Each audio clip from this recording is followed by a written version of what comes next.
J'ai vu 20 films et séries en mars, il faut en parler. Salut à tous, ici Reg, bienvenue dans la vidéo mensuelle de mon avis sur les films et séries que j'ai vus le mois précédent. Vous aviez pas mal apprécié le concept que j'ai lancé le mois précédent, donc je vais réessayer, j'espère que ça va vous plaire. L'objectif c'est de donner un avis rapide sur les films que j'ai vus, pour vous les conseiller ou pas, et j'ai aussi inclus cette fois-ci les séries, bon il y en a qu'une, parce qu'évidemment j'exclus les films et les séries dont j'ai fait des critiques à chaud. Et ce mois-ci j'ai vu pas mal de vraies pépites de films que j'ai vraiment beaucoup aimés, dont certains qui sont encore en salle. Il y aura évidemment pas de spoiler, je vous incite à mettre dans les commentaires ce que vous pensez de ces films ou me dire les films que vous avez vus au mois de mars. Et je vais commencer avec les séries cette fois-ci. Pour préparer ma critique de Masters of the Air, j'avais revu donc Band of Brothers, la série originale de la trilogie de séries avec The Pacific justement. Et j'ai revu cette série que j'avais vue il y a très longtemps, il y a peut-être 12-13 ans quand j'étais bien plus jeune, et je voulais redécouvrir cette série. Elle se regarde assez vite, c'est 10 épisodes d'1 heure, c'est l'une des plus grandes séries HBO, et d'ailleurs considérée comme l'une des plus grandes séries de tous les temps, et c'est compréhensible. Peut-être j'en ferai une vidéo bien plus détaillée avec The Pacific, justement, une vidéo dédiée sur ces deux séries-là, mais c'est une grande série historique parce qu'en fait, c'est tout simplement le soldat Ryan en mode série télé. Alors évidemment, avec un petit peu moins de budget, c'est clair, même si à l'époque, la série a coûté extrêmement cher. C'est l'histoire de la Easy Company, une compagnie de parachutistes qui sont envoyés en Europe bien avant le débarquement en Normandie. Et ce qui est fort, c'est que le premier épisode parle pas du tout de ça. Le premier épisode, c'est juste l'entraînement militaire entièrement. Vous découvrez plein de personnages, les relations qu'ils ont entre eux, et vous développez un attachement direct à ces gens. Et au fur et à mesure de la série, vous allez découvrir encore plus de personnages. Et un truc qui est super fort, c'est qu'il y a très peu de personnages principaux. Il y en a un qui revient régulièrement, sans vous spoiler. Mais sinon, quasiment tous meurent, de nouveau apparaissent parce qu'ils ont été envoyés pour aider. Bref, il y a un casting tournant assez intéressant qui se fait rarement dans les séries. Il y a d'ailleurs parmi les caméos les plus forts de l'histoire de la télé, parce que pas mal d'acteurs qui ont été embauchés sur Band of Brothers ont carrément percé par la suite. Genre vraiment beaucoup. Donc la force principale, c'est l'attachement qu'on a à ces personnages-là qui vivent la guerre et aussi tout ce qui tourne autour de la guerre. Parce que la guerre, il y a le côté évidemment bataille face à des tanks, à d'autres soldats, mais il y a aussi beaucoup de compassion, il y a aussi beaucoup de haine, il y a beaucoup d'émotions contradictoires dehors de cette guerre, et c'est ce qu'on voit dans ces gens-là. La mort qui peut arriver comme ça, l'action qui est super bien filmée, intense, il y a un côté très documentaire, pellicule, vieux film, et aussi évidemment très sale. On a vraiment l'impression d'être dans la guerre avec eux, c'est hyper impressionnant d'un point de vue technique, des décors, mise en scène vraiment divertissante, c'est une claque. Pour le coup, vous voyez le budget, et ça met une claque à beaucoup de séries qui sont sorties par la suite. En termes de séries à gros spectacle militaire, c'est le Saint Graal quoi. Il n'y a pas mieux aujourd'hui, en tout cas j'ai jamais vu mieux, et c'est hyper impressionnant, d'où le fait que c'est une mini-série 10 épisodes qui aide énormément. Mais bref, de ce point de vue-là, c'est énormissime, et vous allez ressentir plein d'émotions parce que chaque épisode est une bataille, et ce qui est fort, c'est que chaque épisode commence avec une interview des soldats qui l'ont vécu. Et donc il y a un truc très hommage, très émotion,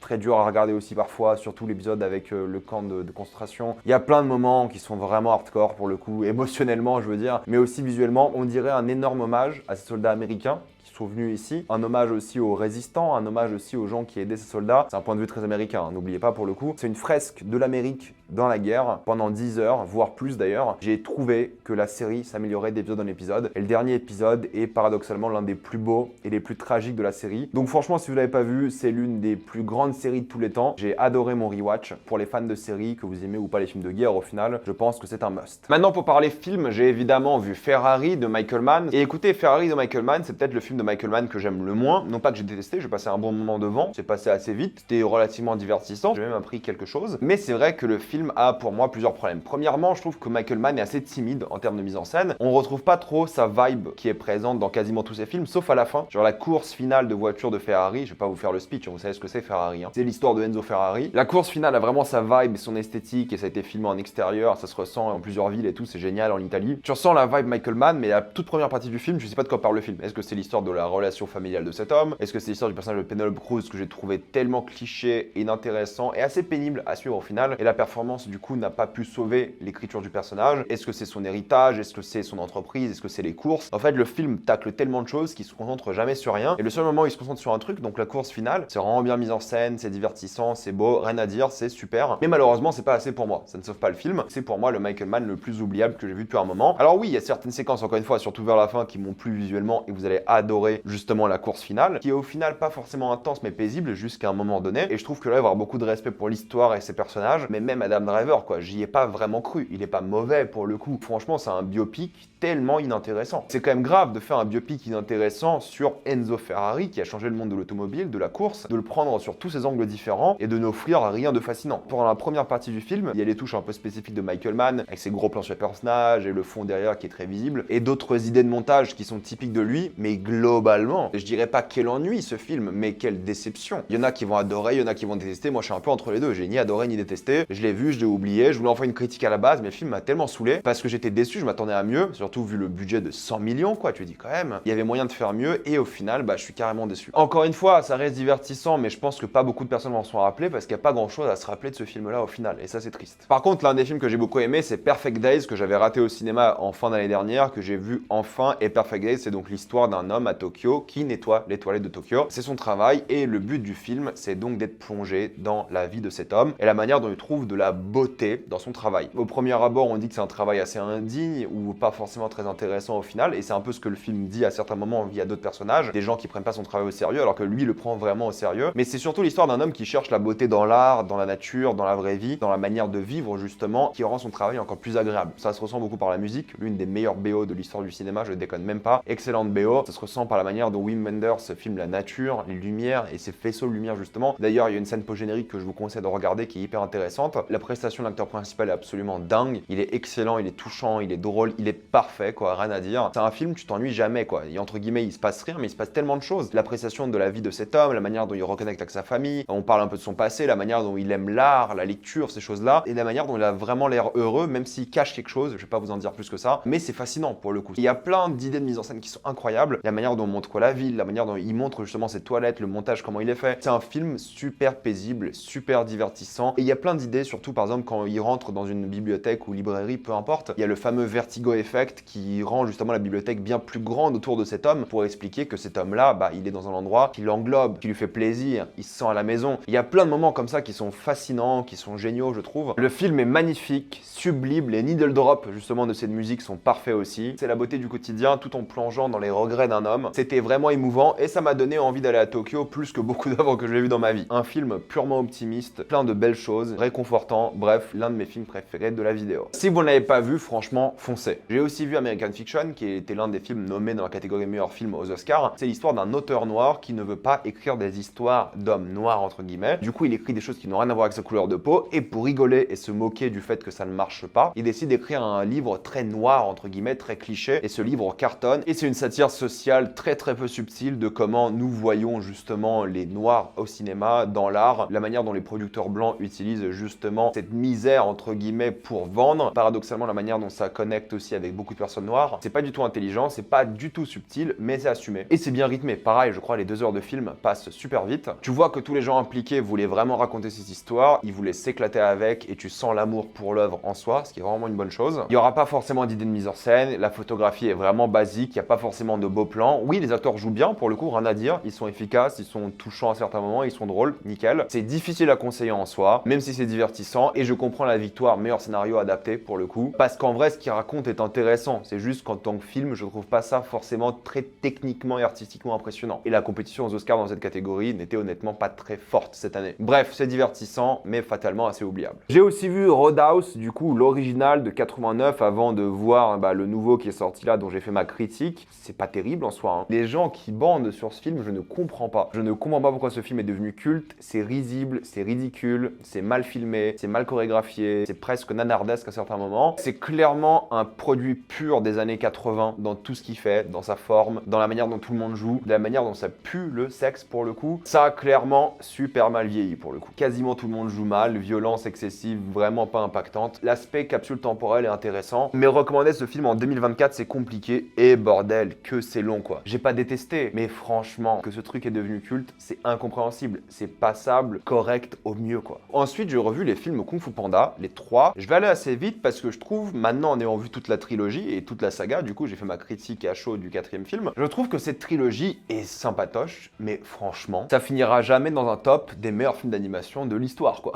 Même dans la catégorie DreamWorks, je suis pas sûr que chez DreamWorks ça finisse top 10. J'exagère peut-être un petit peu, mais c'est très sympa, c'est divertissant, il y a plein d'idées, c'est mignon, ça manque un peu d'émotion et c'est très pour enfants, sauf le deuxième, que je trouve un peu plus mature et le deuxième est de loin le meilleur, rien à dire. Je comprends tout à fait pourquoi les gens adorent ces films, j'ai pas grandi avec, c'était pas mon délire, je les ai vus quand j'étais plus jeune, hein. Mais maintenant les revoyant je me dis ok, c'est divertissant, c'est sympa, il crée un peu une ambiance, il crée quelque chose d'attachant, il y a plein de séquences qui sont vraiment réussies, mais ça va pas plus loin que ça quoi. Il y a très peu d'émotions sur dans le deuxième film, il y a très peu d'idées de mise en scène aussi je trouve, pourtant le genre de l'animation aurait dû permettre bien plus d'inventivité, sauf quelques séquences encore une fois de bataille pour le coup qui sont vraiment bien. Les méchants sont globalement réussis, réussis, mais pas tous. Les acteurs s'éclatent, mais voilà, pour moi, c'est une bonne saga, bonne trilogie en tout cas, qui va pas chercher plus que ça, quoi. Je pense que thématiquement, c'est pas assez intéressant, et le fait que ce soit vraiment axé pour les enfants plutôt que pour les adultes, franchement, le revoyant en tant qu'adulte, j'ai trouvé ça pas si passionnant que ça au final. Je sais qu'il y a beaucoup de fans de Kung Fu Panda, et je dis pas que c'est mauvais, au contraire, c'est bien, mais pour moi, ça ne va jamais au-delà de bien, ce qui est un peu dommage. Je voulais en faire une vidéo sur la trilogie avant la sortie du 4, j'ai pas eu le temps, donc je vous en parle ici rapidement. C'est comme une trilogie d'animation que je conseille qui est sympathique, mais pour moi, ça va jamais chercher l'émotion, ça va rarement chercher des plans iconiques et mémorables. Après, ça se regarde bien, tous les films durent 1h30, et franchement, si vous les enchaînez comme j'ai fait, enfin un par jour j'ai fait, c'est l'overdose, hein, clairement.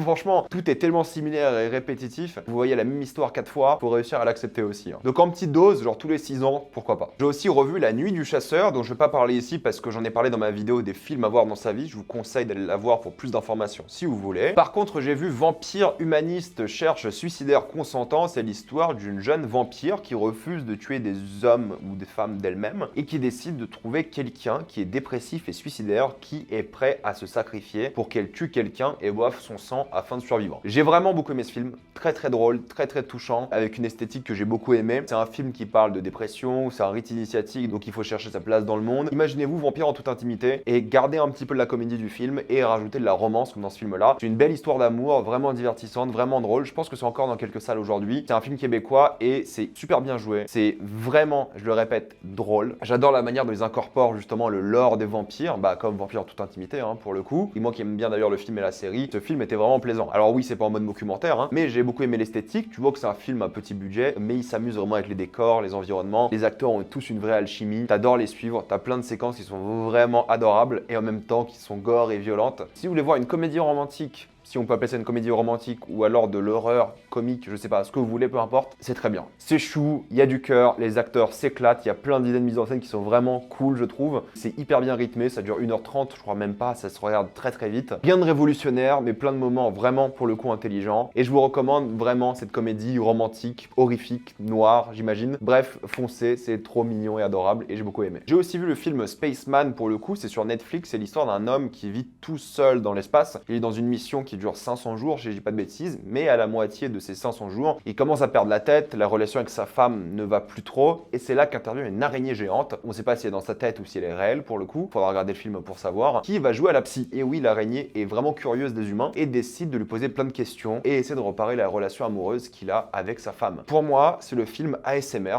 Vraiment, j'ai regardé et après j'ai super bien dormi, quoi. C'est un film qui est super apaisant, qui se la joue clairement un petit peu, genre Interstellar ou d'autres œuvres de science-fiction qui mêlent un petit peu métaphysique et volonté d'être un peu mainstream. C'est par le réalisateur de Tchernobyl, Johan Reck, et j'ai vraiment trouvé ce film relaxant. Il y a pas mal d'idées de mise en scène, je trouve la relation entre lui et l'araignée géniale. Adam Sandler fait un super taf. C'est un film introspectif avec une araignée géante qui parle d'histoire de couple. C'est simple, il n'y a pas énormément d'idées non plus, soyons honnêtes, mais tu t'attaches beaucoup à ces personnages, à cette histoire, c'est vraiment efficace. Par contre, si vous avez vu des films de science-fiction comme ça, il y a aussi une vibe un peu Premier Contact, c'est du déjà vu 1000 fois, mais ça marche bien. À la fin, vraiment, je voulais taper mon meilleur somme, sans déconner. Hein. Et je dis pas ça de manière négative, c'était un film relaxant. Et c'est un peu le but de l'histoire. J'ai souri à la fin, j'étais un petit peu ému en même temps. J'ai vraiment aimé. C'est pas un grand film, mais franchement, si je veux m'endormir, c'est parfait. Et encore une fois, je le dis d'une bonne manière. Commencez le film à 23h, il dure 2 heures, et à 1h du matin, vous allez tellement bien dormir et genre vraiment relaxé. J'ai vu Il reste encore demain, le film italien qui a été le plus grand succès italien de l'année dernière. J'en avais parlé dans ma vidéo du box-office, il me semble. Plus de 5 millions d'entrées en Italie. C'est l'histoire d'une femme qui est régulièrement battue par son mari. Le contexte, c'est l'après-guerre, je crois qu'on est en 1947, et c'est une période assez fatidique pour les femmes, car les femmes sont en train de gagner le droit de vote, mais elles sont encore écrasées par le patriarcat, et elle est littéralement écrasée par son homme qui la bat constamment. C'est Paola Cortellesi qui réalise et qui joue dans le film, et c'est brillant. Pour le coup, c'est l'une des meilleures comédies populaires que j'ai vues. Je voulais chialer toutes mes larmes, et en même temps, j'ai rigolé toute la séance. J'étais l'un des seuls à rigoler dans la séance, ce qui est normal parce que les gens voulaient pas forcément rigoler devant une comédie de violence conjugale, mais le but de l'histoire c'est de rigoler aussi, c'est de comprendre tout ça. Et c'est un film qui parle évidemment du patriarcat, la manière dont le patriarcat se répète, la manière dont ça contamine les hommes justement, et ça fait mal aux femmes, c'est génial. C'est absolument touchant, c'est magnifique, c'est rien à dire de ce point de vue-là. Il y a plein d'idées de mise en scène. Déjà, le noir et blanc est sublime, je trouve, pour le film. Il y a plein d'anachronismes, je trouve, surtout musicaux, qui sont vraiment bien trouvés et super. Il y a une belle répétition dans la mise en scène, surtout par rapport au début à la fin du film. Il y a plein d'idées, je pense à une scène avec du chocolat, je pense à une scène de danse qui est vraiment marquante et mémorable et super bien foutu, et drôle et à la fois tragique. Je pense à cette fin qui va faire chialer tout le monde, c'est encore en salle je pense. Les acteurs sont tous géniaux et le film expressément te dit de rigoler. Il faut rigoler devant le film, même si c'est pas intuitif pour le coup vu le sujet, parce que s'il t'arrive à t'attraper avec le rire, il réussira à t'attraper avec tout le reste et toutes ces autres thématiques bien plus sérieuses. C'est pas subtil non plus, c'est pas un chef-d'œuvre dramatique, c'est une comédie populaire. Mais en termes de comédie populaire, on fait rarement aussi bien. Quand tu arrives à aligner technique, art, mise en scène, acting avec un sujet important tout en faisant de la comédie, vraie réussite. Foncez. J'ai aussi revu L'Antre de la folie de John Carpenter. C'est l'histoire d'un homme qui bosse en assurance, qui a complètement perdu la tête et on ne sait pas pourquoi. La raison, c'est qu'il était en train d'enquêter sur la disparition d'un auteur d'horreur et cette enquête l'a mené dans un monde qui ressemble beaucoup à celui du livre de cet auteur disparu. Sam Neill est une légende du genre d'horreur pour le coup. Il a marqué les années 80-90 dans ce genre-là, rien à dire. Ce mec-là est génial et John Carpenter est aussi une légende du cinéma d'horreur. J'aime beaucoup ce film, encore une fois, c'est un rewatch que j'ai fait là. Je voulais le regarder pour une vidéo que je prépare bientôt. On est littéralement plongé dans un monde Lovecraftien, de body horror, de sectes, de violence, d'envergure un peu cosmique. Il y a beaucoup de comédie aussi pour le coup, même si on est plongé dans la folie dramatique d'un personnage. C'est un film fun,